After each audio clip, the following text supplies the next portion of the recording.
যাই হোক, আসসালামু আলাইকুম। এই পুরাতন টাকার যে পরিবর্তন বা ছেঁড়া টাকার পরিবর্তন, আমরা অনেক সময় ছেঁড়া টাকাগুলা থাকে আমাদের দোকানের ক্যাশ বক্সে বা বিভিন্ন জায়গায় থাকে, ডাইরেক্ট এরকম ছেঁড়া আমরা আসলে চালাইতে পারি না।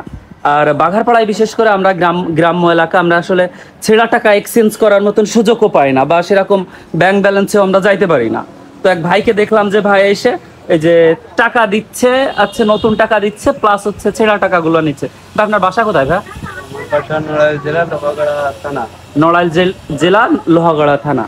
যাই হোক, আপনাকে দেখে খুব ভালো লাগলো যে আপনি একটা সুন্দর পরিশ্রম করতেছেন, বা আপনি কিন্তু এটা হালাল ভাবে কাজ করতেছেন বা হালাল ভাবে উপার্জন করতেছেন।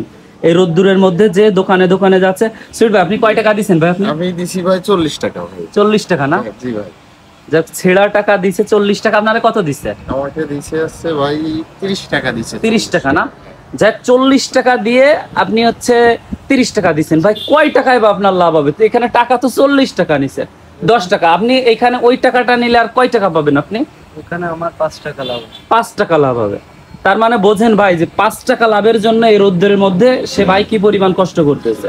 আমরা তো আসলে মানুষ, এই সব মানুষদের সাধুবাদ জানাইতে হয় যে না, সুন্দরভাবে পরিশ্রম করে। আর আমি দিছি হচ্ছে এই 30 টাকা দিছি।